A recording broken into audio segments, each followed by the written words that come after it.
Louisiana Eats is brought to you with major support from Zatarain's, a New Orleans tradition since 1889.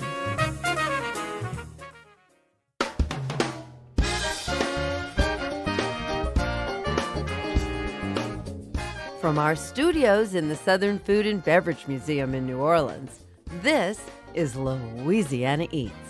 I'm Poppy Tooker. It's Jazzfest time in New Orleans, one of my very favorite times of the year. On this week's show, we're taking you to the festival, where there's always an abundance of music, food, and art. We've got you covered on all fronts. First, we'll enjoy some red beans and rice with longtime vendors Judy Burks and Morris Douglas. This year's Jazzfest poster is the work of TerranceOsborne. We'll visit with Terrance in his studio to learn how the vibrant life of the city informs his art. And for music, award-winning songwriter and performer Michael O Hara is here with an uplifting personal story of his rock and roll journey and why, after all these years, theSheik is back. So spread out those blankets and put on some sunscreen. We've got it made in the shade on this year's special Jazzfest edition of Louisiana Eats.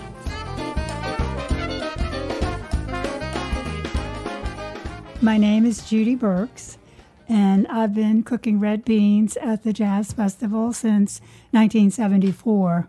And I'm Morris Douglas, and I've been with Judy since probably 1979. For those who come to Jazzfest year after year, there's several mainstays they expect to find when they arrive at the Fairgrounds.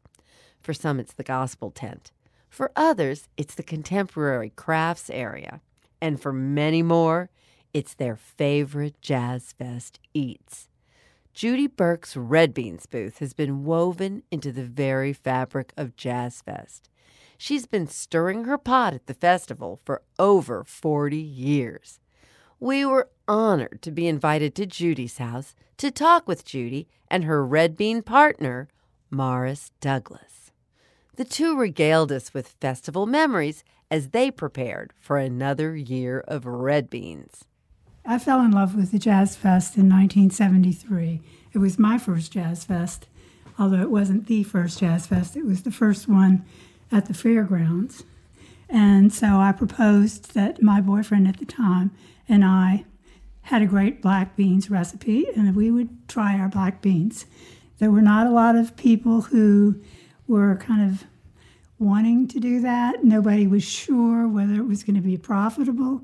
And in fact, in my first year, we broke even after a whole lot of work. And we had to invest in some pots, and we had to learn how to cook in quantity. Got a lot of advice. I remember the first time we tried to make rice in a huge quantity. It was a total flop. And these two nice old ladies from Reserve who were making rice in the Fairgrounds kitchen came over and said, "Honey, this is not how you do it. Let me show you." And they actually, gave us a little tutorial about how to make rice and not have it turn into mush. So we were just picking up things as we went. We didn't really know how much we didn't know, but we certainly found out. So you started off with the black beans. Right. Because there already were red beans at the festival. Right, and Buster Holmes was the red beans guy. The famous Buster Holmes. Buster Holmes. So after year one of the break even with the black beans thing, I got a phone call from the Jazz Fest, and they said, Buster Holmes doesn't want to do anything but 100 pounds of beans, and he has a restaurant to run, and he wants to fix that and get out. And there are lines of people wanting red beans. And we know that you all know how to cook black beans, so do you think you could start doing red beans instead? And there was really no contest, because it was clear that you could make money selling red beans and that maybe you couldn't selling black beans. Morris, what are your earliest memories? So you're in high school when you start out there. Well, what happened is Judy started doing it, and I says, I want to help. I want to come.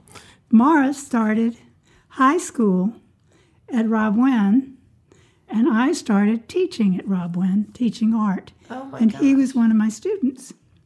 So I was looking for up-and-coming, sort of energetic youngsters to have come out and work in the booth. And he, of course, was the number one choice. And if anybody from Rob Wynn is listening, You missed your big opportunity. I mean it. So I started working with Judy, and I was a booth person in the front, Come on over, come on. And he never wanted to work in the kitchen because he's a people person. He wanted to be out there, introducing himself and talking to people. But eventually I talked him into coming into the kitchen and working. And it was fun. I just I told her, I said, I want to work as much as I can, Judy. And she said, okay. And I worked the whole fest. Then several years passed, and I got older, and I said, I want to be your partner. Just saying it, just saying it. And finally that happened. We became partners. Me, Judy, and my sister Pam. Now, you all cook in 75-pound batches. Yes. If you had to guess, how many pounds every year on average do you think you use? Probably 1,500 pounds during the festival, or maybe, give or take. The recipe involves a lot of, I can't tell you. We're not going to tell y'all a secret. No, you don't have to. But we use good sausage and lots of ham and lots of white pepper, black pepper, red pepper. But I would say for the last maybe 20 years, we've stuck with our proven formula for making these beans. Yeah, we haven't changed. We haven't changed. I think there's a lot of people who have this mistaken idea that being a Jazzfest vendor is like getting Willy Wonka's golden ticket. It's like, oh my goodness. I've heard stories. People believe that Jazzfest vendors only work 7 days a year because that's all they have to work. That's all they have to work. They can support I know themselves. you've heard this before. Yeah, we Yes. did. But one of the things about being out there is you really are taking your chance. It's weather-based kind of event. And sometimes you do well, and sometimes you just have to accept what happened. Yeah. And last year it rained twice. And one day with almost all, we was washed out with that first Sunday. And then they have years where you don't have any rain. You have 7 great days. So you look at that and you say, well, I had a good year that year, Well, having just done the taxes, I can tell you it's not a gold mine. It's a nice gig, and it's fun to do. You all have been out there for so many years. I know there has to have been some dreadful experiences. Like, how deep has the water gotten in the booth? Well, when it rains, those tent things have great big openings everywhere. Yeah. I mean, so water comes in. Water comes in from the top and the sides and the back. We haven't had a flood, but we just stand out there and get wet. But we anticipate good weather. We done already claimed it. I'm with you on that. We gotta have good weather. Before we start, we anticipate and we get ready. And I says, I'm excited about working, doing Jazzfest because I get to be with you for 2 weeks, a whole 2 weeks, and she chuckles and she knows what I mean, Oh, yeah. And that's another thing about working at the festival that we both enjoy is we get together with the same people that we've known for all these years, and we know them for that brief period of time, the 2 weeks that we work together, and it's as if we've never been apart. I mean, we pick up where we left off. We help each other. We see their kids grow up and work in the booth who started off being this tall, are now adults, What is your favorite moment every year at the fest? I remember going out when the festival had those old-fashioned tents that were more like circus tents that were spread around in the center of the field, and they wouldn't mow the clover. They would just install the tents. And you'd walk out there early in the morning, and there would be dew everywhere. And one of my favorite times was when somebody was doing a sound check, And in the midst of the clover and the old tents, they played Aaron Neville singing Amazing Grace. It was really a wonderful moment. And that kind of thing, you know, where you grab a few special minutes for yourself and something happens like that. Early on, too, when we were small and didn't have a lot of responsibilities and weren't as old and as tired as we are now, at the end of the day, we would run down to hear the final set, you know, and it might be Professor Longhair closing out the show. I want to tell you my favorite, move-in day. And you move in, and then you get to see everybody you haven't seen for the last year. All of the other vendors, and I like that. You know, you get that little feeling that we got this 2 weeks together, you know, and then the next favorite moment is opening day. You said it, you're in there before everybody, and, you know, you're anticipating, and it's a special feeling. It really is.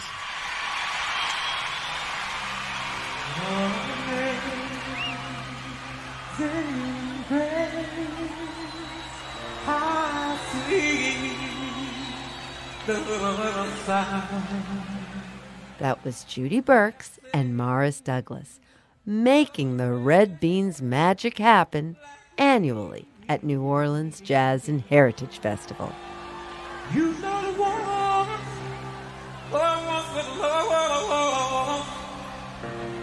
but now I believe that I'm fine. Coming up next, we speak with New Orleans music legend, TheSheik himself, Michael O Hara. Louisiana Eats returns after a break.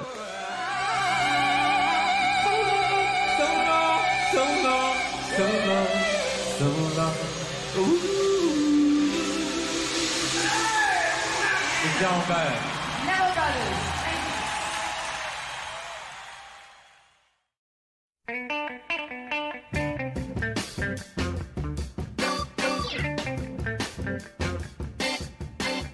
I'm Poppy Tooker, and you're listening to Louisiana Eats, edible content for Louisiana food lovers.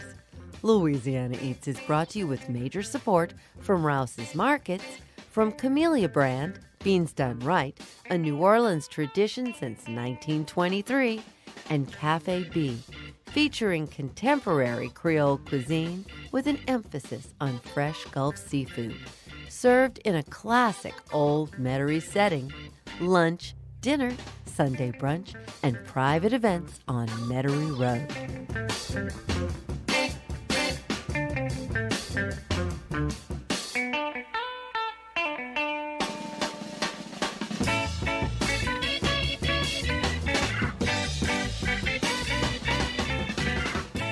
Are you podcasting Louisiana Eats yet? If not, it's time to subscribe. We've launched an exclusive podcast series, Louisiana Eats Quick Bites, made up of sneak previews of material that hasn't hit the airwaves yet and full-length interviews never heard on the show before. Don't miss a minute of our delicious programming. Subscribe today on our podcast page at poppytooker.com. That way, you won't miss a single serving of our broadcast or our Quick Bites podcasts. And now, back to Louisiana Eats.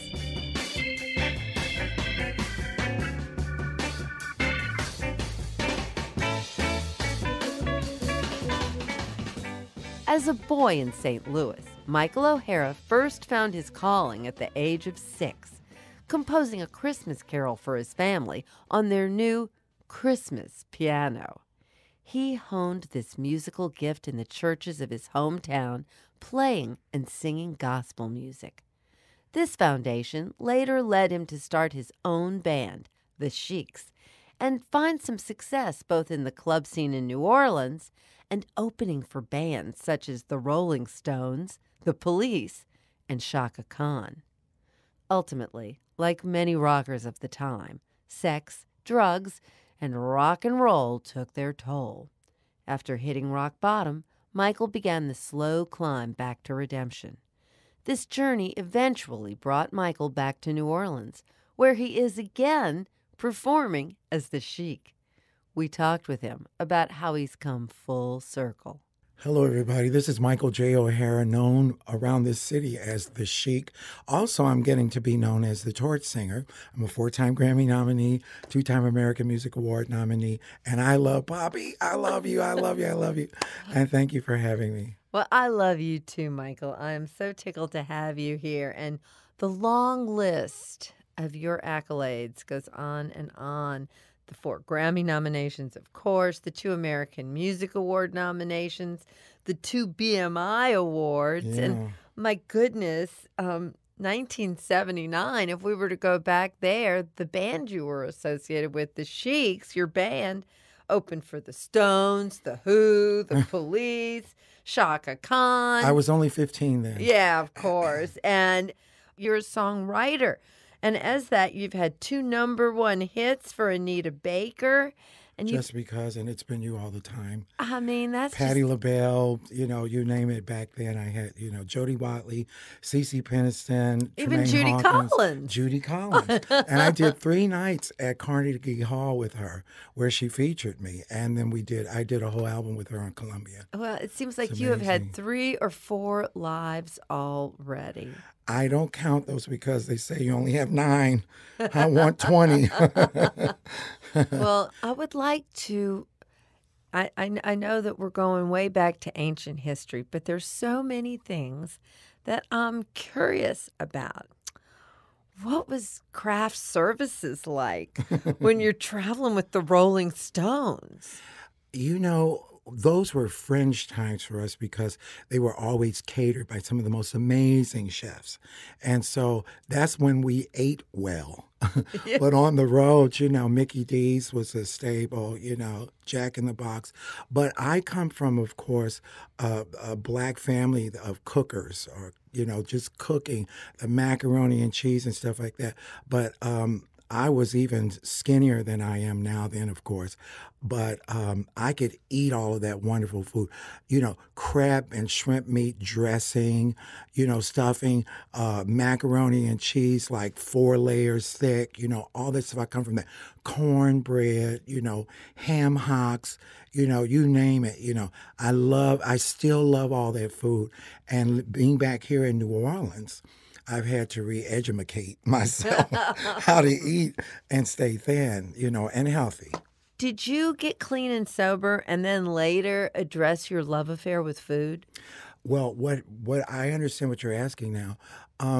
Back in those days when I was 16 shots a night of Jack Daniel's Black with only water chaser.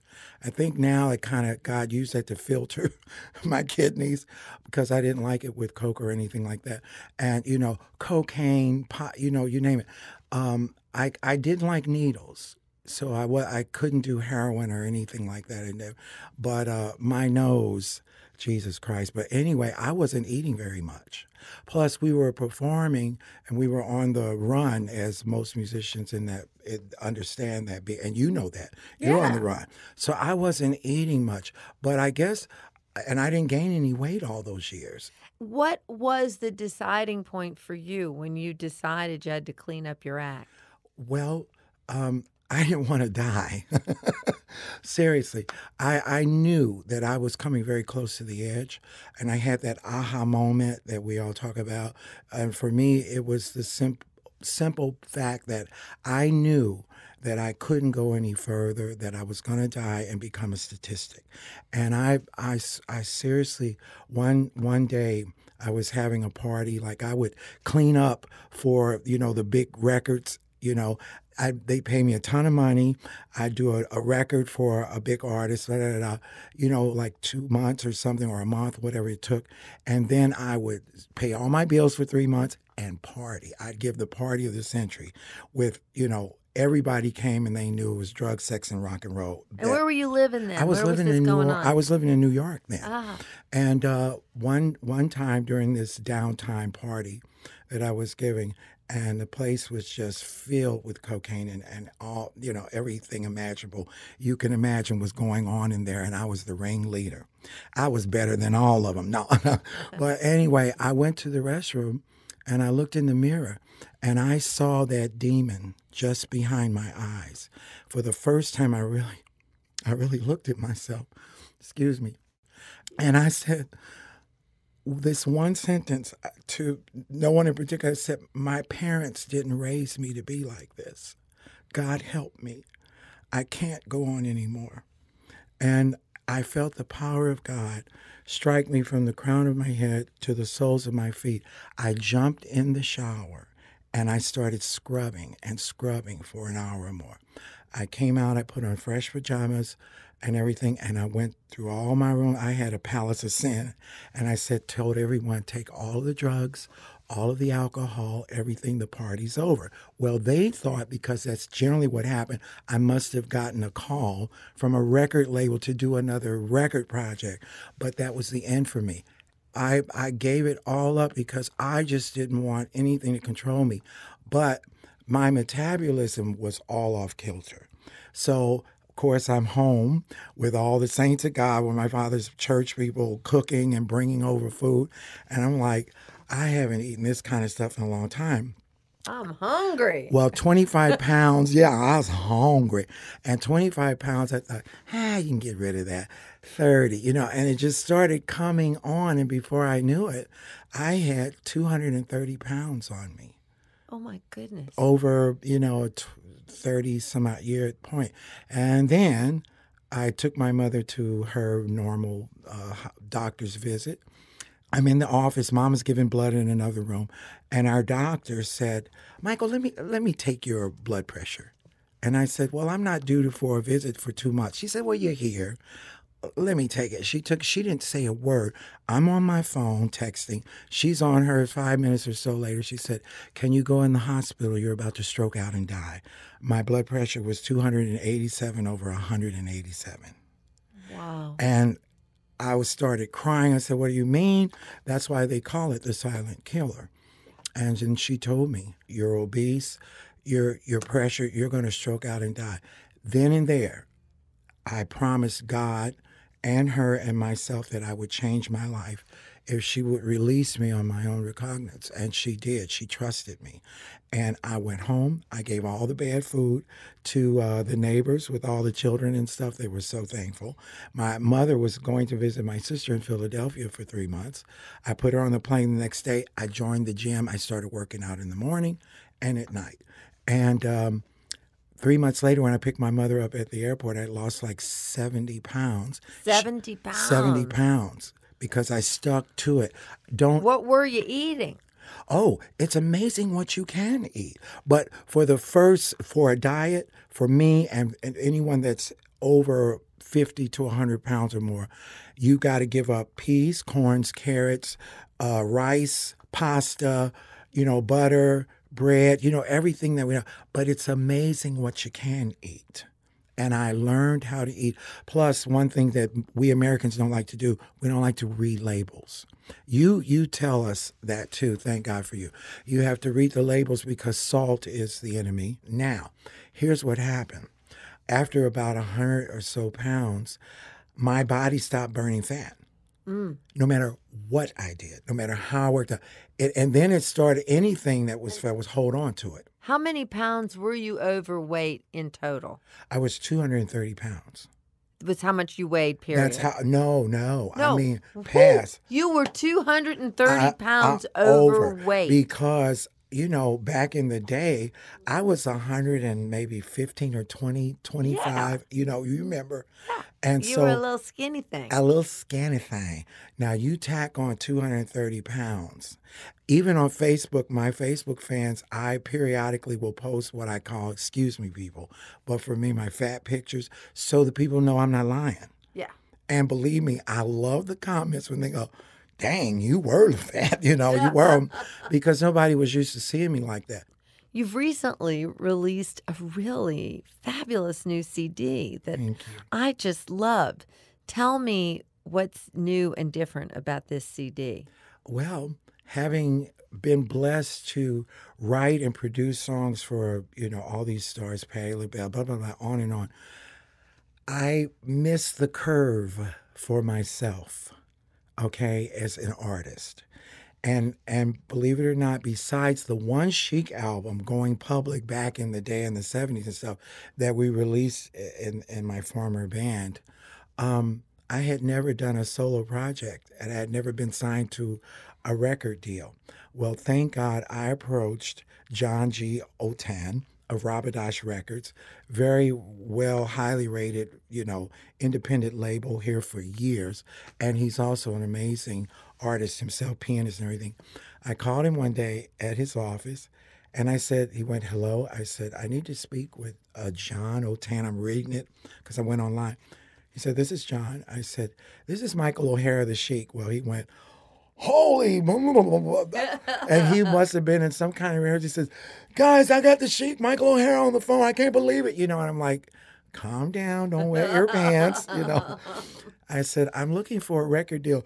Hey, Michael O Hara's looking for a record deal. I said, on and on. I couldn't hardly talk to him, which was so kind. I said, I want a meeting. Michael O Hara, theSheik is coming for a meeting. Well, I had a meeting. I took a meeting with him, and I had already started recording the record, but guess what I did, Poppy? What? I only let him hear a minute of every song. Uh-huh. And he's like, where's the rest of the song? And I go, then I knew I had him. Uh-huh. I said, you got to sign me for that. So it was my first solo project. So here I am at the tender age of 63, getting signed to my first record deal and dropping my first personal CD. So a success Isn't life story. great? Isn't life great? Well, I absolutely love your music, and I love your CD. And it was such an incredible treat to get to share you with my Louisiana Eats listening audience. Well, I love your Louisiana Eats place. I love to eat in Louisiana, but I have something very special for you and your listeners. But this is from my heart. Okay.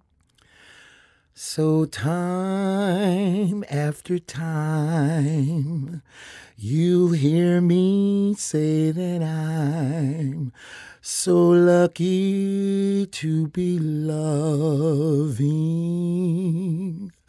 you. I love you.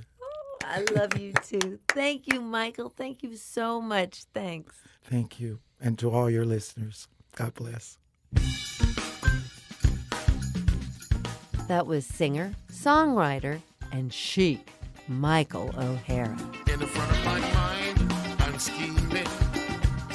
Gotta make things right in time. Stop dreaming. 'Cause I can't be your cash cow.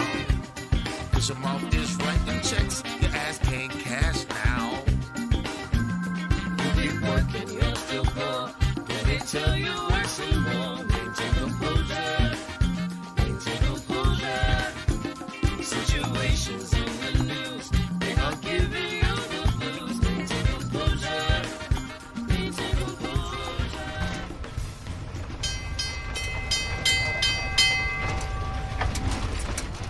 The ship bell rings, accompanying the sound of mule hooves on the streets of Uptown New Orleans. The RomanCandy man is coming. The mule knows the way up Octavia Street to St. Charles Avenue as Ronnie Kotteman pulls the shiny strands of taffy. This sight has been a daily occurrence in New Orleans since 1915, when Ronnie's grandfather, Sam Cortez, began selling taffy candy, a recipe that originated with his grandmother in Sicily. Every bit of the wooden cart is original, from the shiny marble surface that cools the candy to the big iron hook that holds the sticky mass as it's pulled again and again before being cut into lengths and rolled in wax paper. Ronnie, thank you for letting me ride the wagon with you today. Oh, you're welcome. So where are we going? Today we're going to ride around the Uptown neighborhood, and I'm going to eventually end up over by Newman School. Do you have a regular routine? Not exactly. I just kind of go around the neighborhoods and feel it out and see where I might be able to sell the most candy, and that's where I'm going to work, So what was your grandfather's routine? He had a regular one, didn't he? Not a regular routine, but he had, certain routes that he worked, and he covered way more of the city than I do. His western boundary was the Causeway, and to the east he went as crossed the Industrial Canal into the Ninth Ward and Chalmette. And he worked from the lake all the way across the river to Algiers and Gretna. He crossed the river? Yeah, you used to be able to get on a ferry, and in those days they had ramps that were built for horse and wagon, and they had slats on the ramp, so the horses could catch the slats with their feet, and they wouldn't slip. And so you could get on a ferry and go wherever you needed to go. Oh, hi. We got strawberry, vanilla, or chocolate. And one of each. $3. Thanks a lot. So, how did your grandfather become the RomanCandy man?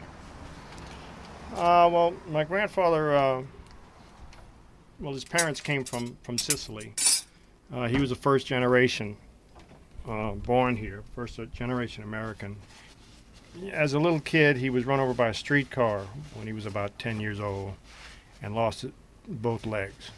So basically, when he went back to school after the legs healed, they considered him to be a problem at school because he had to be carried around, and he drove a little goat cart to get to and from school, and sometimes the kids used to let the goats run around the school, and they didn't seem to like that too much. Goats running through the classrooms wasn't fun, not for the administration anyway. So they kicked him out.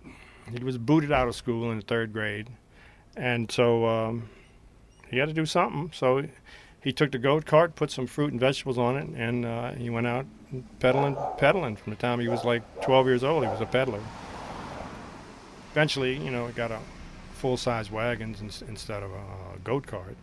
But his mama used to make this candy, and sometimes she just made it for special events, like Christmas and New Year's and St. Joseph Day and things like that. Anyway, sometimes she'd have candy left over, so he'd just take it with him out on the route, and he sold that. And after a while, people started asking for it. How you doing? We have chocolate, vanilla, or strawberry. One strawberry. There we go. Thanks a lot. Yep. Ronnie, what's this mule's name? This mule's named Ada. I've had Ada about 7 or 8 months, and she seems to be real smart, knows the job real well, learning all the time, which is a good sign, because, sometimes you get mules that don't learn very much or learn for a couple of weeks and then decide that's all I'm learning. Ronnie, I know you've had a bunch of mules over time, and one of them, if I'm correct, her name was Rose, and she was sort of a special mule, wasn't she? Oh, yeah. Rose was the smartest animal I've ever been around, of any kind. All you had to do was show Rose how to do something 2 or 3 times, and she had it down pat. That was the end of it, and she was really special. So she even knew how to parallel park, I think, huh? Yeah. Yeah, the first time I went downtown with her, we had a spot that was in between 2 cars, and that was the only place to park down there. So, I pulled up next to the lead car and tilted her in toward that car, which is, not something you normally do. I mean, normally you don't try to get as close to a car as you can. And then I pulled the reins back and backed her up, and we kind of snaked on into the spot. And, and we get in the spot, and she's just kind of looking in all different directions, looking around and thinking, man, that was cool. So, I showed her, I think, one other time. And after that, you could just pull up to a car and just pull on the reins back, and she would just back it right in there. Hi. We got strawberry, vanilla, or chocolate? I'll take strawberry. All righty. Thank you very much.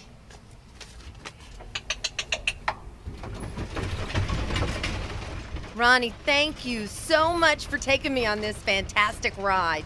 I have to confess, this has really kind of been a lifelong fantasy for me, a ride on the RomanCandy wagon. Well, you're welcome. I know you've been waiting a long time for this.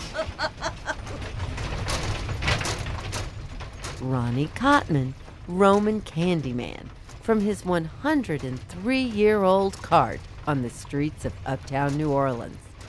You can visit Ronnie and his wagon every day at Jazzfest, parked inside the Fairgrounds near the Gentilly gate, the same spot he's occupied since the 70s. Stop by for some candy and give my love to the RomanCandy man.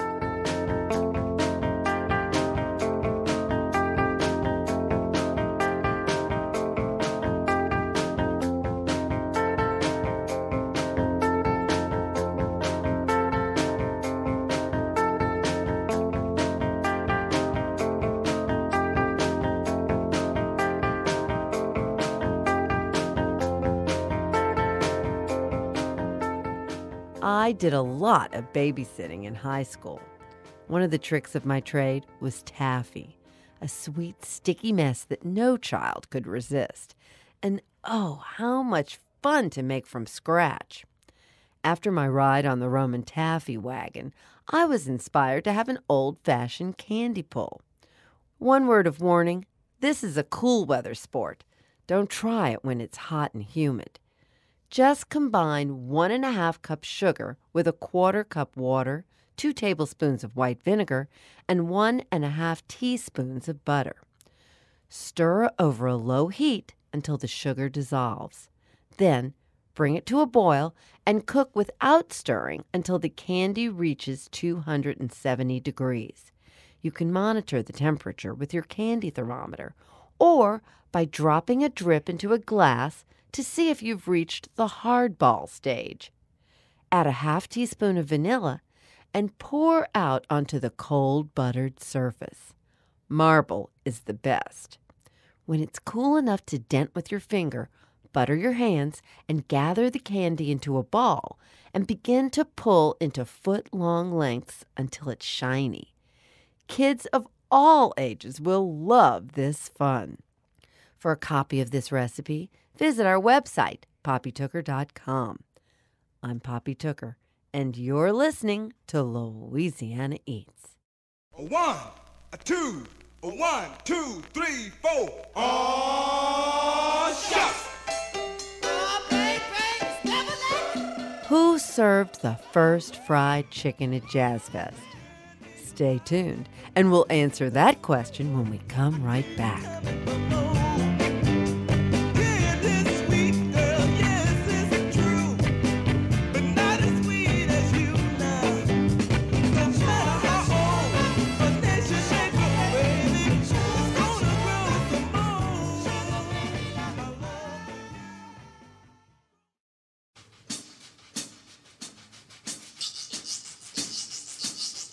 I'm Poppy Tooker, and you're listening to Louisiana Eats, edible content for Louisiana food lovers. Louisiana Eats is brought to you with major support from Popeye's Louisiana Kitchen, Zatarain's, and from French Market Coffee.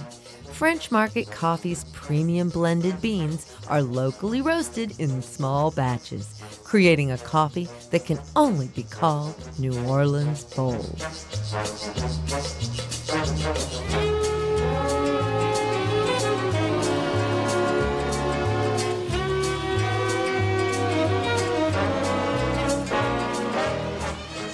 Here's this week's culinary quiz question, brought to you with support from Popeye's Louisiana Culinary Institute. Who served the first fried chicken at Jazzfest? It wasn't Popeye's.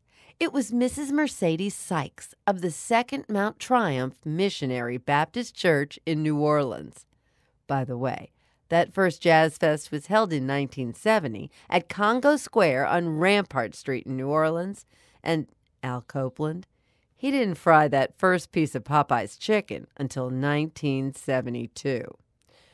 When Jazzfest began, original vendors were church congregations and other community nonprofit groups. Iva and Ernest Jones of Catering Unlimited have been frying chicken at the festival for over 30 years now. Short time compared with Vance Vaucresson of the Vaucresson Sausage Company.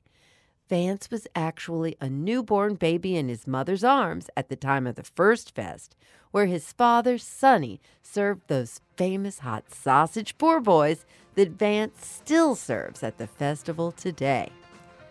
I'm Poppy Tooker, and Vaucresson hot sausage makes for some good Louisiana Eats.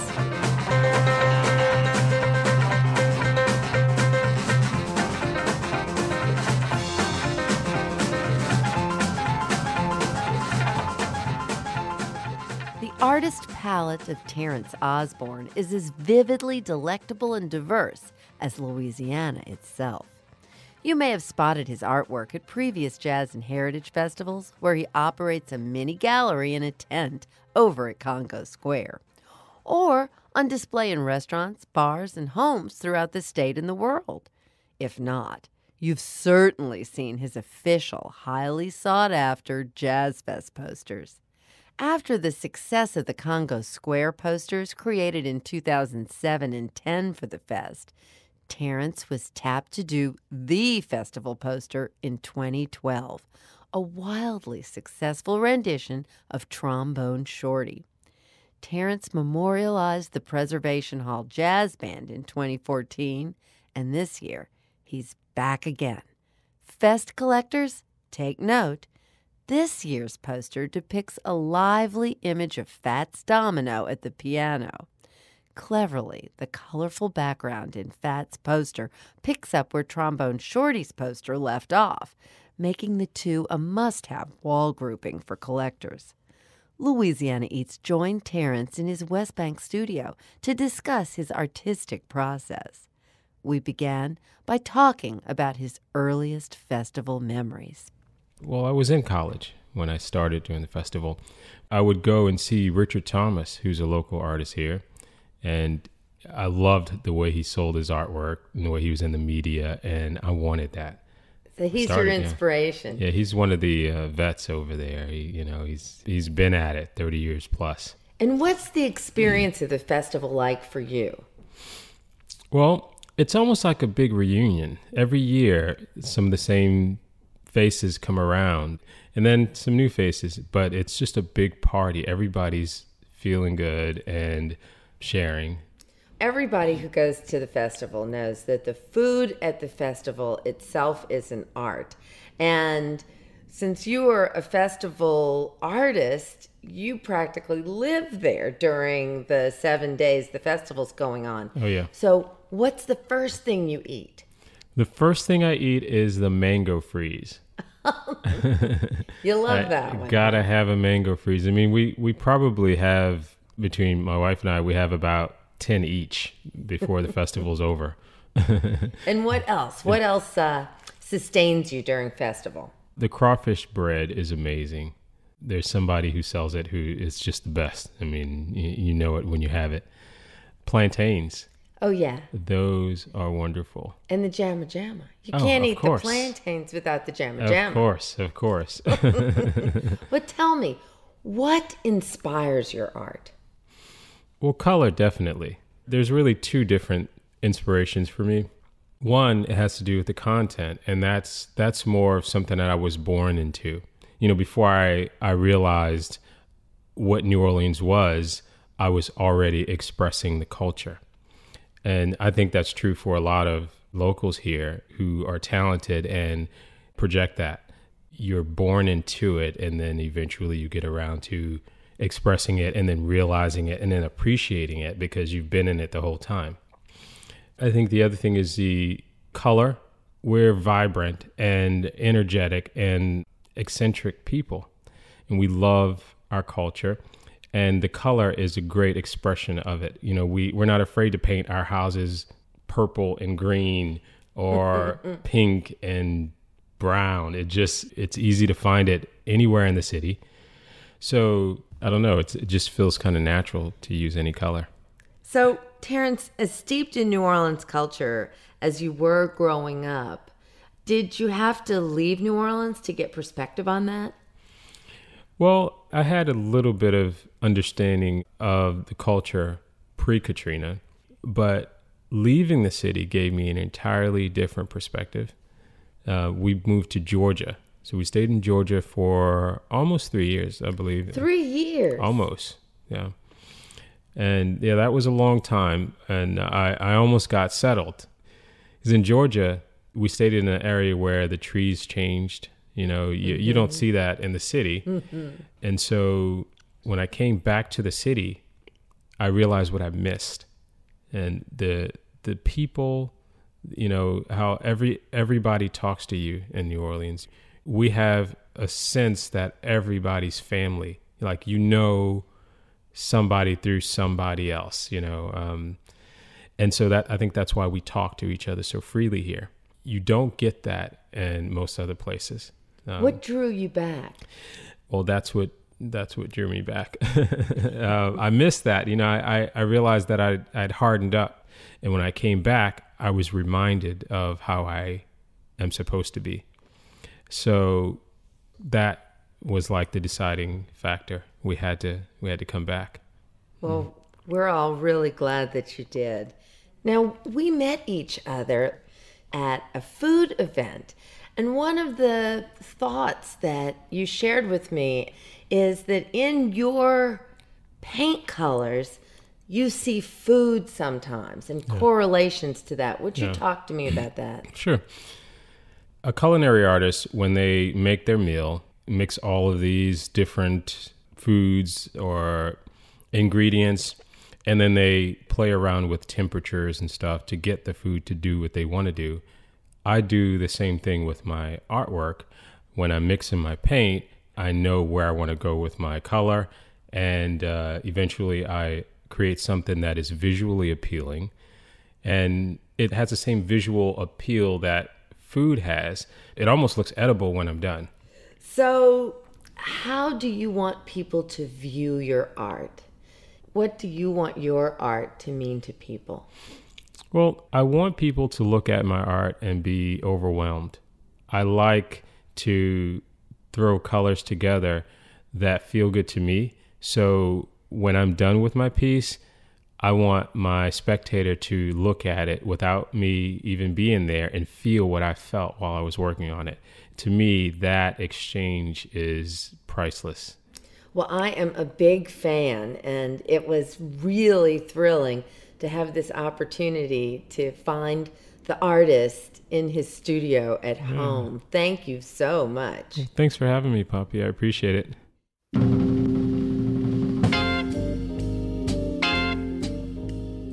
Terrance Osborne, creator of the 2014 and 18 Jazz and Heritage Festival poster. To get your own copy of this year's poster, visit artfornow.com or drop by Terrance's new Magazine Street Gallery in New Orleans.